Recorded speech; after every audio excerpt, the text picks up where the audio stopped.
Hey there guys, so quick post-fight review. I just got done watching Keith Thurman versus Josesito Lopez.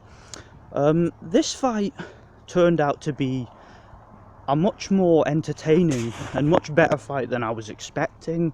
For the first 5 rounds or so, I'd say for the first 5 or 6 rounds, it looked to me like it was going to be a pretty routine, pretty standard title defense for Thurman. I mean, Thurman was moving around the ring, he was pot-shotting from the outside, throwing some nice flashy 2 and 3 and 4 punch combinations. You know, he landed some good right hands.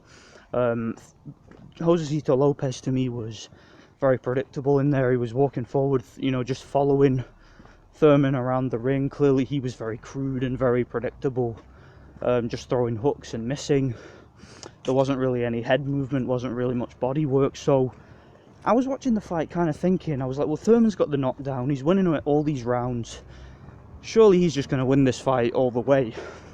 Then, I believe it was the 7th round, everything changed. Josesito Lopez's heart and his grit, his stamina and his determination, just his pure attrition, kept him in the fight, and he caught Thurman with some really, really hard hooks.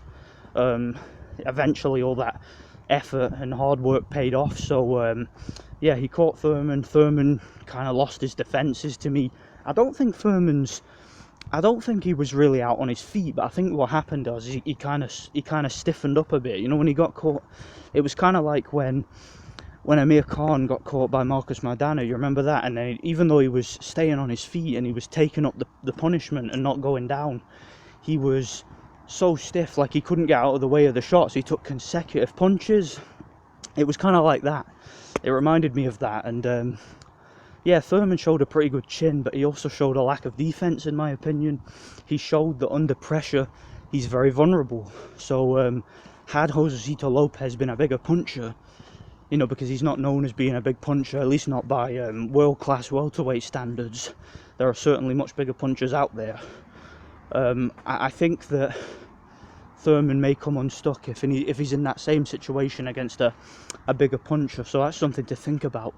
And for the rest of the fight, to me, from round 7 onwards, Thurman was on the run, just in complete survival mode. Yeah, he was throwing punches, but they were arm punches. He wasn't really putting anything behind them, at least not enough to really have much of an effect. He was mostly just running, throwing a few, you know, slappy arm shots to try and nick the rounds, and then holding.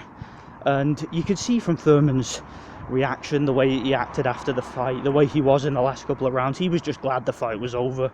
Lopez was the one who was really putting in the effort and trying to command those rounds, because he knew he needed to, since Thurman was pretty much the house fighter.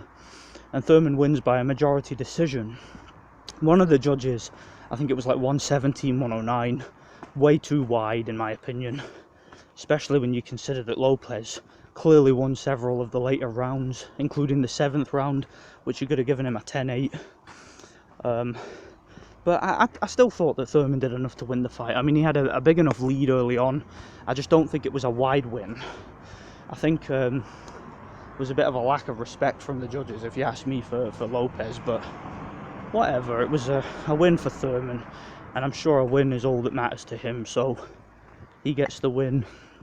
As for Lopez, you know, he'll get another big fight probably. So someone else in the PBC, another one of these guys will probably use him.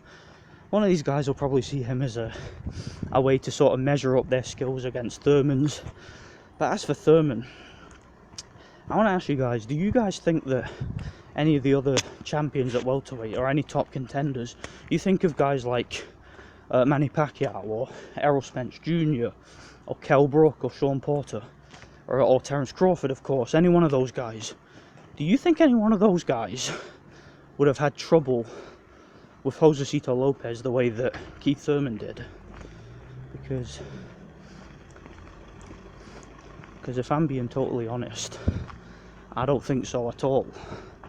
I personally think that any one of those guys would have handily beaten Josesito Lopez, probably even by stoppage, if I'm being honest. So yeah, I certainly think somebody like Crawford or Spence would be too big and too strong, too powerful and too skilled for somebody like like Josesito Lopez. So that really puts Thurman's place in this division into question, doesn't it? Because I don't personally think that any one of those guys would have looked so vulnerable against Keith Thurman. So yeah, I don't really know what else to say. There was a really impressive performance by Adam Kownacki on the undercard. The Polish dude absolutely destroys, obliterates Gerald Washington.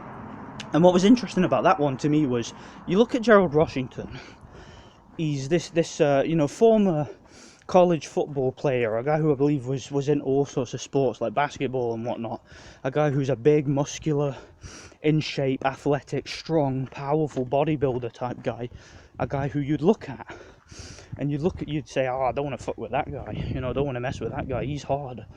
And then you'd look at Adam Kownacki, you see this kind of short, by heavyweight standards I mean short, you see this short, stocky, chubby, out of shape, bold, just happy-go-lucky guy, and you see how he throws his punches and all that. You're like, looks pretty slow, and you wouldn't pick him if you didn't know who the two guys were. You saw them standing next to each other, you think, oh, this little dude's gonna get beat up. But what that just goes to show you is that in boxing, it doesn't matter what you look like. Like, you could have like the flabbiest, most unathletic physique ever,